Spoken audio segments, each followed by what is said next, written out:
if you have driven on the Entebbe Expressway, you would have seen the flashes on the overpass bridges, okay? So those are speed cameras. These are easy to see because you can see the overpass from a long distance as you approach it. So when you join the expressway from Busega, when you're driving towards Entebbe, you go up one hill, and then on the descent, okay, the descent into the valley, before when you come across the first overpass bridge, there is a speed camera there, okay. Again, when you join the expressway from Entebbe side heading into Kampala. Hello, in this video we deal with the EVO, that is the EPS. EPS is the Express Penalty Scheme that has been recently introduced by the government of Uganda. And it's really, a lot of people have cried out about it, but the loud cries of chicken does nothing to deter predators like kamunye or kites or eagles. So in this video, we shall give you some information that can help you vet these cameras and stay out of trouble. So this is absolutely insane, and the whole country is up in arms because there's no way of escaping it, okay? This thing will catch everyone. It's like saying, we are looking for cars that are dirty, and basically if you find a speck of dust on your car in Kampala, you're getting a penalty, okay? That is how big the catchment area is. So the whole thing has been developed as a heist. Heist is a robbery on a massive scale. And the objective is not road safety. It is not. Road safety is just a cover. The real intention of this thing is money. And sadly, the money is not going to the government. Most of it is going to the Russian company, whose shareholders we don't really know. So this whole operation stinks of under-the-table dealings. Look at the roads that have been designated as 30-kilometer-per-hour zones. Yusuf Lule Road, Upper Kololo Terrace. These are roads that are circumventing the Katogo in downtown Kampala and should naturally be faster. How often do you meet with the scene of an accident on Yusuf Lule Road, for instance? How often do you find an accident on Upper Kololo Terrace? You could walk in the middle of Upper Kololo Terrace and nothing will happen to you. This is a road motorists even avoid because of the unpredictable road closures whenever the NRM is having a function there. There is no traffic on these specific roads, and the risk of a collision is therefore diminished. Not only that, there's not a single school on these roads. The only people crossing here will be the regulars, and at night, as every building in this neighborhood is a bar or nightclub. There are no kiosks, no street vendors on these roads. Moreover, these roads have the widest pedestrian sidewalks. There is no risk of a pedestrian getting run over by a speeding car on these roads because they have places where they could actually walk. The last time people were killed in a road accident in Kololo is 2008, when a truck carrying Maram veered off the road. Nobody gets killed in Kololo from road accidents. It doesn't happen. And yet this is where, Nakasero, this is where a lot of these cameras have been put. Where are the speed cameras on the highways which are well known for high-speed related accidents, claiming the lives of thousands of road users? None, nowhere, nil. Are there any unmanned speed cameras on Masaka Road, for instance? No. You only find traffic cops holding, the handheld devices. Are there any on Bara Road? There are none. Will you find any cameras placed on the Gulu Highway? Absolutely none. And yet this is where the road carnage that makes news headlines has always happened. In Kampala Metropolitan, these are the areas with the highest reported deaths per kilometer. Some of them have an intelligent transport management system camera. Some of them don't. Penalizing drivers on other roads where accidents are not happening. How does that help the common good in preventing deaths on the roads where the accidents do actually happen? So these are the top pieces of road on which the most deaths due to road accidents have been recorded, as reported by the Daily Monitor on January 18, 2024, and the data goes back to 2022. Gaba Road, 5 deaths per kilometer. There is one camera at the Mukwaya General Hospital on the slope between the American Embassy and Le Chateau or Le Petit Village in Kabalagala. So right there by the hospital, the Mukwaya General Hospital, you'll have a camera. On a northern bypass from the Chisasi interchange to the Nalia interchange, 15 deaths per kilometer. No cameras seen by the time of making this video. Entebbe Road, the Queensway, 27 deaths per kilometer. This is the road, of course, coming from town, going onto the old Entebbe Road. This road is also still very much under construction, so hopefully maybe when it's completed, there will be some cameras on there. And finally, the northern bypass, Kalere interchange to Chebando. This area has recorded 68 deaths per kilometer. This is the highest place or area where you'll find accidents in Uganda, and none of it, as of the time of making this video, had an ITMS camera. Having said that, I actually did see some posts, which means the cameras on their way, but they haven't yet been placed. So as you can see, the emphasis isn't on catching the places where the most deaths have been recorded. It's just catching everyone else who's a little bit, you know, what you'd call a misdemeanor in other jurisdictions. So where this operation takes on criminal proportions is, apart from the choice of roads, I've told you they're putting cameras where there are no accidents, okay? Or at least the accidents aren't killing people.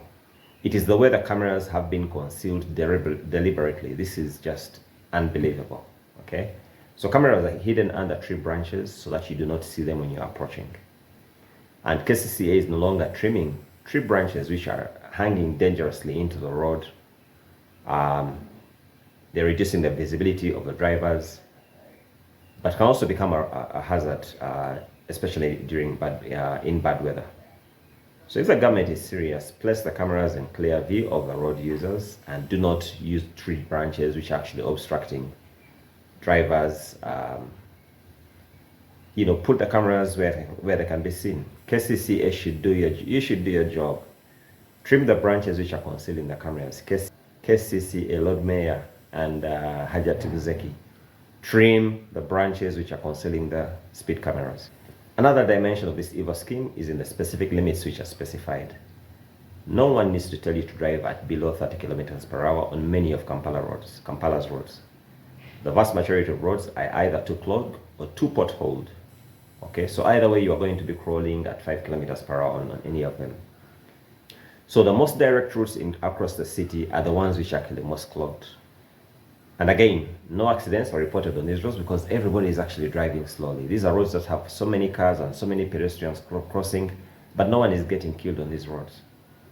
So the only thing that happens, okay, on such roads is you're going to find a truck or car breakdown, yeah, which will cause massive tailback and frustrate the road users.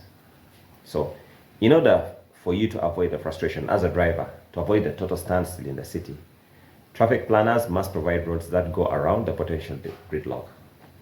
On such roads, city planners also discourage or outright prohibit certain businesses from operating on these roads.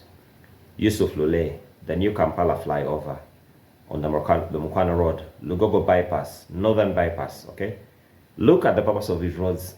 The purpose of these roads is actually in the name, okay? A bypass, a flyover, okay?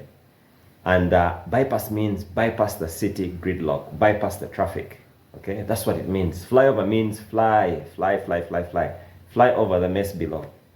And yet this system wants you to take the longer route, avoiding the gridlock, but nevertheless drive so slowly over it and risk paying a hefty fine while at it. It's ridiculous. So the last thing I'll say about this before I go into what you can do about it is this is a criminal greedy heist. Look at the numbers. 500 million US dollars. 500 million US dollars is 1.9 trillion shillings. Are Ugandans? 1.9 trillion shillings is 1,900,000,000 millions. Okay? That is how much this money is. And this is money they expect to raise from road users around Kampala and Entebbe. Nowhere else.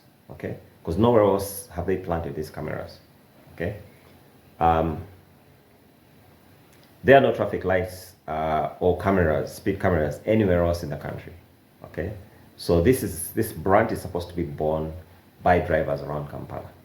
In 2020, Uganda had 1.2 million vehicles, okay, of which just under 500,000 come through the metropolitan area of Kampala and Entebbe cities.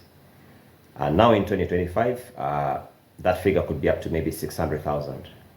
But not all of these vehicles will pay a hefty fine of any amount, okay? Some of them are rotting in a garage somewhere in Bwaise. Many of them belong to the government. They are pseudo-government and they're untouchables, okay? So we can safely reduce the number of the target vehicle population to about 350,000. If you divide 1.9 trillion by 350,000 cars, you get an average of 5 million shillings per vehicle. Okay? 5 million, ladies and gentlemen. However, many of us car owners are good settlers. We are second-class citizens because they are people who are above the law. The settlers have no choice but to obey the law or pay a hefty fine, and failing which, go to jail. Okay? So, of that number of 350,000, you need to take off, the guys who actually will obey the law. Yeah? And that will leave you about 250,000 cars, okay, which will take the brunt of these traps. So when you divide 1.9 trillion by 250,000 vehicles, you're going to come up with an average of 7.6 million shillings per vehicle. And as you have already seen, one person is picking up fines of up to 2 million shillings in a single day. So 7.6 million is just the average. On each end of that spectrum, you'll be people who get caught a few times, so maybe they'll end up paying a total fine of like 500,000.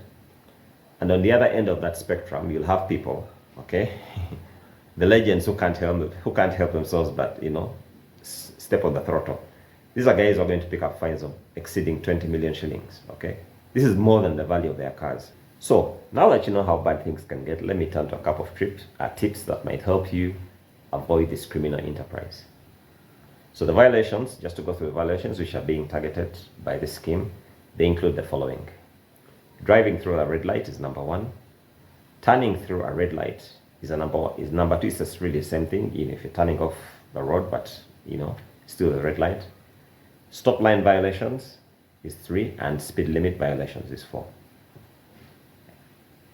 So the first two are really one and the same, and in my opinion, they are unconscionable. There is no reason why a motorist should drive through a red light and the people doing it should be fined.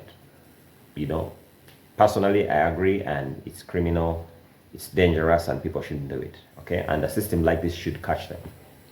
So when you drive through a red light, you're looking to cause an accident and should not be surprised if you get T-boned in the junction. But if you survive that, then don't be surprised by an EPS ticket.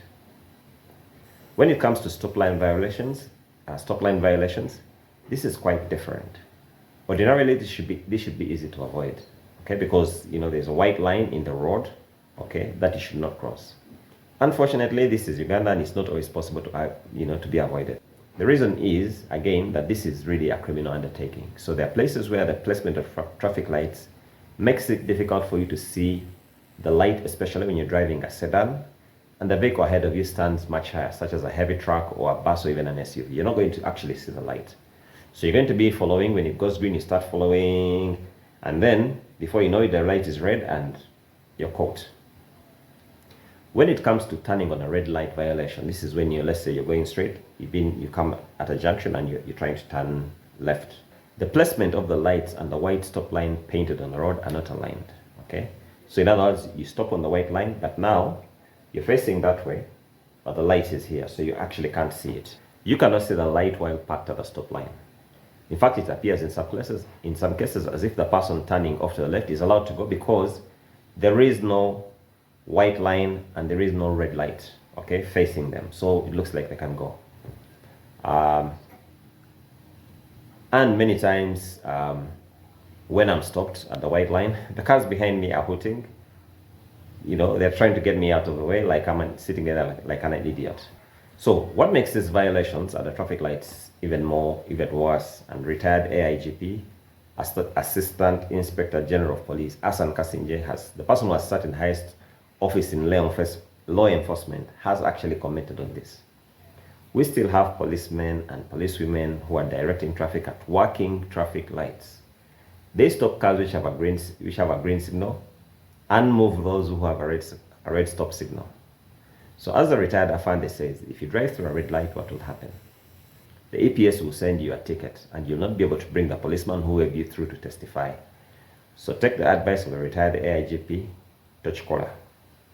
Don't drive through a red light unless the light has been switched off. So even if a policeman is calling you and saying this, okay, don't do it, okay, until the light is green. Only do it if the lights are off and you can see none of the lights are working. There's no red light, there's no green light, there's no orange light. Only then should you follow what the traffic policeman is instructions. So on to the big one, which is the speed limit violations. The simple and obvious measure is to be on the lookout for the speed limit signs on the road. These are easy to see where we have a single causeway, that is where the road has a single lane for traffic moving in one direction and a single lane for traffic moving in the opposite direction. Okay, so you have cars, one line that way, one coming back this way to you.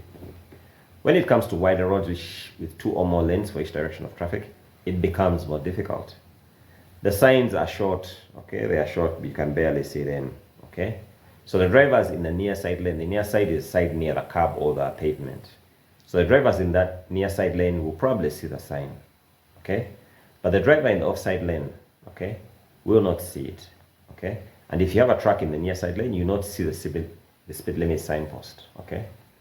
So the additional tip here is to always join a new road in the leftmost lane, the near side lane, so that you can be able to see some signposts before switching lanes, into the faster lane where you can actually overtake.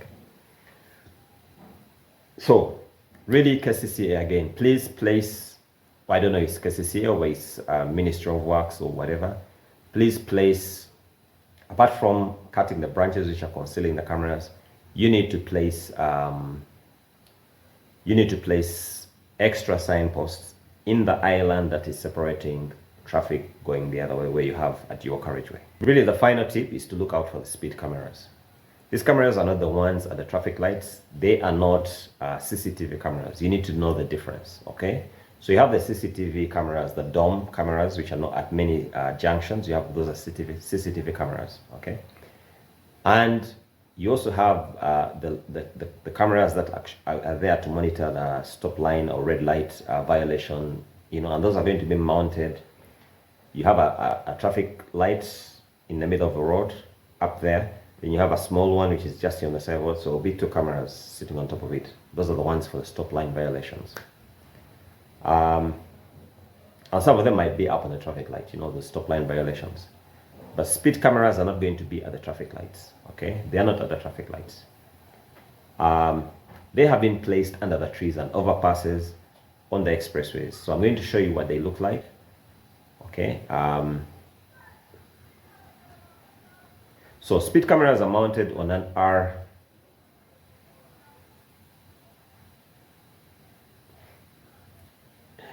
Yeah, speed cameras are mounted on R-shaped posts. It's silver gray in color, okay?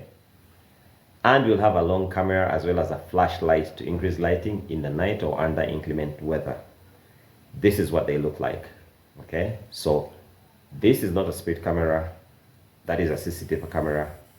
This is a speed camera. Okay, so get the difference. If you have driven on the Entebbe Expressway, you would have seen the flashes on the overpass bridges. Okay, so those are speed cameras. These are easy to see because you can see the overpass from a long distance as you approach it. So when you join the expressway from Busega, when you're driving towards the Entebbe, you go up one hill and then on the descent, okay, the descent into the valley, before when you come across the first overpass bridge, there is a speed camera there, okay? Again, when you join the expressway from Entebbe side heading into Kampala, as you're coming, the last descent into Kajansi, there is a speed camera there. Last descent into Kajansi, there is a speed camera there, so watch out for it. Otherwise, you can still watch out for all the overpasses. That's where they're going to mount them. You'll be able to see them. But again, I don't encourage you. Expressway has a high speed limit, 100. Now they've made it 90. It's really 100. That's what's displayed. Do not go over that speed limit. You don't need to. You'll be in Entebbe you can go across the 20 kilometers in, about 15-20 minutes max. You'll be there. So why the rush? Now, those cameras on the Entebbe Expressway are very easy to see. Not so easy when it comes to the roads around the city. As already mentioned, these have been concealed, which is criminal, okay? On Yusuf Lule, you will encounter them hidden in the trees near the UNDPP. So when you're coming from the Golf Course or Fairway side, heading towards Mulago, Wandagea, when you get to the UNDP building, please reduce speed to below 30, because right there, right around the bend, is where you're going to find the speed camera, okay? And in the reverse direction is also in the same, this way basically when you pass the tall tower building, I think it's Sudhir's building, okay, there's going to be a bend in the road. So before you hit the golf course proper, that is where the speed camera is. On Upper Kololo Terrace, you find the cameras there as well. Okay, these are behind the airstrip buildings. This is on the Upper Kololo Terrace. On the Lower Kololo Terrace, they will be as you're approaching the traffic light. Okay, so you're coming from Wampewo Avenue, driving towards. So right before you get to the hospital, around there, you're going to see the structure on which the cameras are going to be mounted. Not there yet, but they're going to be mounted there. So slow down as you approach these, and when you get past, you can breathe. So as a last thing I'll say on this, let's not keep this demonstration on social media. Protesting on social media isn't really going to help. You need to demonstrate with your car, with your driving. So 1, drive at 10 kilometers per hour. Okay, you know, I've told you where the cameras are in the city. So drive at 10 kilometers per hour when you're approaching them. Okay, because you don't want to get caught. Okay, as you know, some people, you're trying to drive at 30, but they say if you change the wheels on your car, so the calibration on your car isn't really calibrated to clock the speed that you're actually doing. So go down to between 10 and 15. Yeah, switch on your double indicators on your headlight to warn the people behind you, so that they don't ram into you, as well as the people ahead of you. You know, you don't want them to get caught in this whole thing. Yeah, and for good measure, honk, especially when you're at the Upper Kololo Terrace, because there's a high court there. The judges should be able to hear you. Okay, the people in NERA offices at the airstrip, as well as the judges in the high court, let them hear you and really look into this, because it's insane. Okay, so remember, put your full lights on, double indicators, honk through it all. You should even wave at the cameras as you go past, because you're not committing a crime. Okay, and let's watch how these tailbacks and also the criminal government officials and their relatives, let's watch them speeding past. Okay, as this guy who's basically clearly in the wrong lane, driving opposite to traffic, and the cops are just laughing at him. See you in the next one.